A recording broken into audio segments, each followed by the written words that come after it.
മണിക്കുട്ടോ നീ ഇതുവരെ ഇത് വായിച്ച് തീർന്നില്ലേ? മാമാ വായിച്ചു പൂർത്തീകരിച്ചുകൊണ്ടിരിക്കുകയാണേ. ഇനി ഏറിയാൽ ഒരു 4-5 പേജുകൾ മാത്രം. സത്യം പറഞ്ഞ മാമ, നമ്മൾ ഓരോ ഭാരതീയരും മഹാത്മാഗാന്ധിജിയുടെ എൻ്റെ സത്യാന്വേഷണ പരീക്ഷണങ്ങൾ എന്ന ഈ ഗ്രന്ഥം കുറഞ്ഞത് ഒരു പ്രാവശ്യമെങ്കിലും വായിക്കണം. മാമന് ഓർമ്മയുണ്ടോ? നേരത്തെ മാമൻ ഇതൊരു തവണ വായിച്ചിട്ടുണ്ട്. വായിച്ച ശേഷം മാമന് സ്വന്തം ആത്മകഥ എഴുതാൻ ആഗ്രഹം ജനിക്കുകയും അക്കാര്യം എന്നോട് പറയുകയും ഞാൻ എഴുതി തുടങ്ങിയും അതിനിടയിലുണ്ടായ ചില ശണ്ടകൾ മൂലം എല്ലാം കുളമായി തീരുകയും ചെയ്ത കാര്യങ്ങൾ മാമന് ഓർക്കുന്നില്ല? അത് നീ എന്നെ ഓർമ്മപ്പെടുത്തുന്നത്, അത് പോയി, അക്കാര്യം കാണാം. ഇത്രയൊക്കെ ഉള്ളു മാമ ജീവിതം.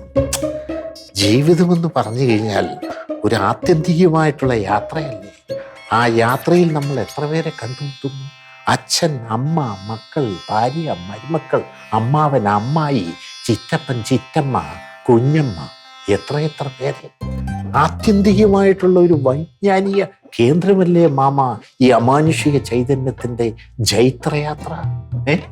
മാമന് ചിന്തിച്ചു നോക്കൂ. ഇത്തരം ധരണ്യാഴിയിൽ നിന്ന് പ്രവഹിക്കുന്ന ജലപ്രവാഹമല്ലേ മാമ ഗംഗാജലം. മാമൻ ഓർത്തു നോക്കൂ, സത്യമല്ലേ? അപ്പൊ നീ ഗാന്ധി മാർഗം സ്വീകരിച്ചല്ലേ? ഗാന്ധി മാർഗം സ്വീകരിക്കാൻ വേണ്ടിയുള്ള ശ്രമത്തിലാണ്. കുറച്ചുകൂടി മാറ്റങ്ങൾ വേണ്ടി വരും.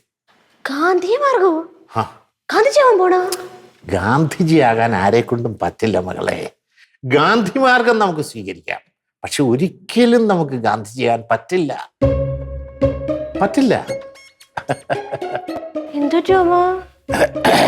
മാമന് ജീവിതത്തിൽ ചില വ്യതിയാനങ്ങളൊക്കെ സംഭവിച്ചുകൊണ്ടിരിക്കുക മകളെ. അടുത്ത ദിവസങ്ങൾ അതൊക്കെ നിങ്ങൾക്ക് കാണേണ്ടി വരും. അപ്പൊ കളരി ഞാൻ താൽക്കാലികമായി ഉപേക്ഷിക്കുന്നു. അതില് നമ്മൾ നോക്കുമ്പോൾ അതിൽ ശാരീരികമായുള്ള അധ്വാനങ്ങളും അന്യ ആൾക്കാർ ഉപദ്രവിക്കലും മറ്റു കാര്യങ്ങളും വരുന്നില്ലേ.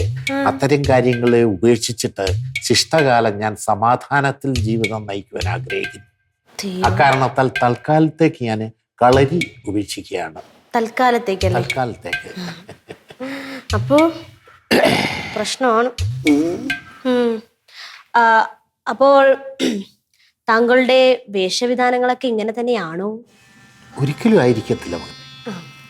ഇന്നിപ്പോ കാണുന്ന വേഷമായിരിക്കത്തില്ല നാളെ കാണുന്ന വേഷമായിരിക്കത്തില്ലോ മറ്റന്നാൾ കാണുന്ന വേഷമായിരിക്കത്തില്ല അതിൻ്റെ പിറ്റേന്നും കാണുന്നു. പിന്നെ ഈ ഗാന്ധിയൻ മാർഗം ഞാൻ സ്വീകരിച്ചു കഴിഞ്ഞാൽ എൻ്റെ ഇപ്പോഴത്തെ ഈ കളർഫുൾ വേഷങ്ങൾ മാറ്റിയിട്ട് ശുഭ്ര വസ്ത്രധാരിയായിട്ടായിരിക്കും ഞാൻ നടക്കുന്നത്. വെള്ള ഡ്രസ്സ് ധരിച്ചായിരിക്കും ഞാൻ നടക്കുന്നത്. വെള്ള വസ്ത്രധാരിയായി ശിഷ്ടകാലം ജീവിക്കും എന്നാണ് ഞാൻ പറഞ്ഞത്. മക്കളെ, ഞാൻ വർക്ക്ഷോപ്പിലോട്ട് പോകണം. അസ്വാഭാവികമായി എന്തെങ്കിലും വിളിക്കാം. വേണ്ട, എന്നെ വിളിക്കണ്ട. അയ്യോ, അങ്ങനെ പറയാൻ വേണ്ട മക്കളെ. എന്തായിരുന്നു മകളെ ഒരു കുശുകുശുപ്പ്? കൊച്ചു നെഹി. അപ്പൊ ഇന്നും സാമ്പാർ തന്നെ. സാമ്പാർ. മണി, നീയേ കുറച്ച് തടി കൂടി വരുന്നുണ്ട് കേട്ടോ ഇപ്പൊ.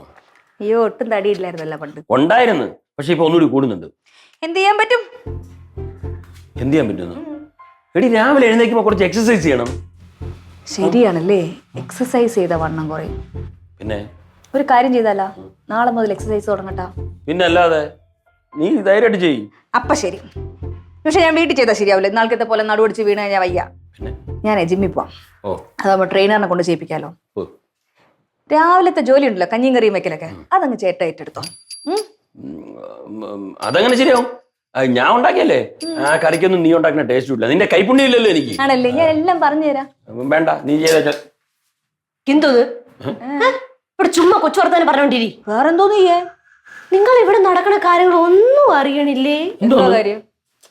പല തരത്തിലുള്ള വട്ട് ഞാൻ കണ്ടിട്ടുണ്ട്, പക്ഷെ പുസ്തകം വായിച്ചുള്ള വട്ട് എന്റെ ദൈവമേ ഇപ്പൊ തരാം ഞാൻ കാണും. അതിന് രാമന് കൂട്ടി വായിക്കാൻ അറിയാമോ? സ്വന്തം അങ്കിളിനെ പറ്റിയാണ് പറയണെന്നുള്ള ബോധം വേണം നിനക്ക്. അതിന് ഞാൻ അങ്കിളിനെ പറ്റിയാണ് പറഞ്ഞില്ലല്ലോ. പിന്നെ ശ്ശേ, ഇത് എന്ത് കഷ്ടമെന്ന് ആലോചിക്കണേ. അതെ, മണിക്കുട്ട മാമൻ ഗാന്ധിജിയുടെ ആത്മകഥയില്ലേ, എന്റെ സത്യാന്വേഷണ പരീക്ഷണങ്ങൾ, സത്യാന്വേഷണ പരീക്ഷ, അതെ തന്നെ, അത് വായിച്ചോണ്ടിരിക്കണ.